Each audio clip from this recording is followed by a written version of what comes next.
A reading from the book of Genesis. Israel loved Joseph best of all his sons, for he was the child of his old age, and he had made him a long tunic. When his brothers saw that their father loved him best of all his sons, they hated him so much that they would not even greet him. One day, when his brothers had gone to pasture their father's flocks at Shechem, Israel said to Joseph, "Your brothers, are tending our flocks at Shechem. Get ready, I will send you to them." So Joseph went after his brothers and caught up with them in Dothan. They noticed him from a distance, and before he came up to them, they plotted to kill him. They said to one another, "Here comes that master dreamer. Come on, let's kill him and throw him into one of the cistern here. We could say that a wild beast devoured him. We shall then see what comes of his dreams." When Reuben heard this, he tried to save him from their hands, saying, "We must not take his life.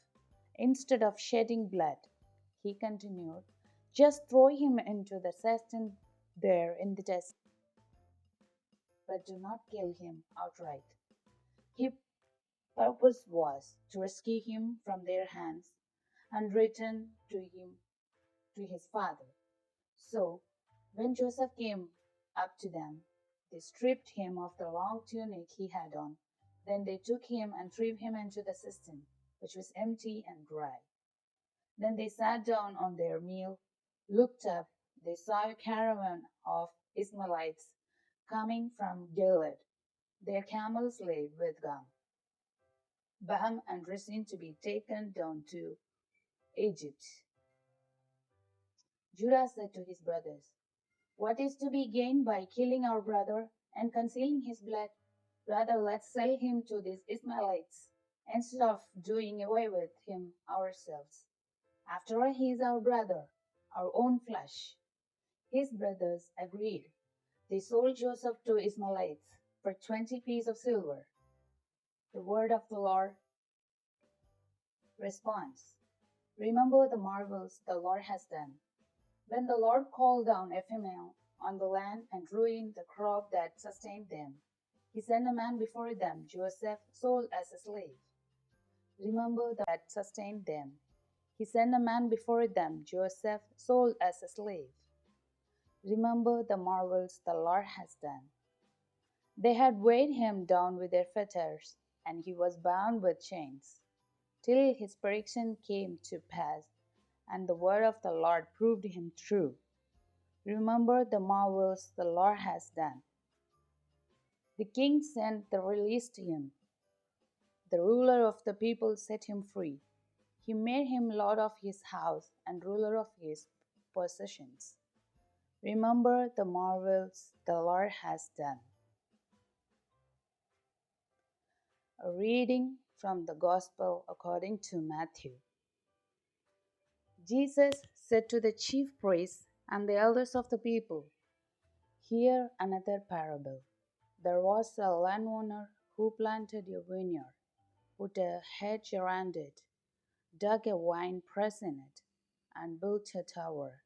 Then he leased to tenants and went on a journey. When vintage time drew near, he sent his servants to the tenants to obtain his produce. But the tenants seized the servants, and one they beat, another they killed, and the third they stoned.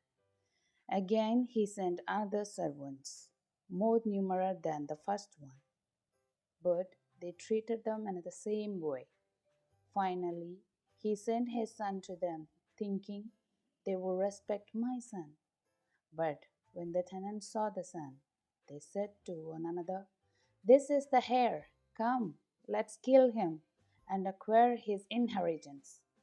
They seized him, threw him out of the vineyard, and killed him. What will the owner of the vineyard to do those tenants when he comes?"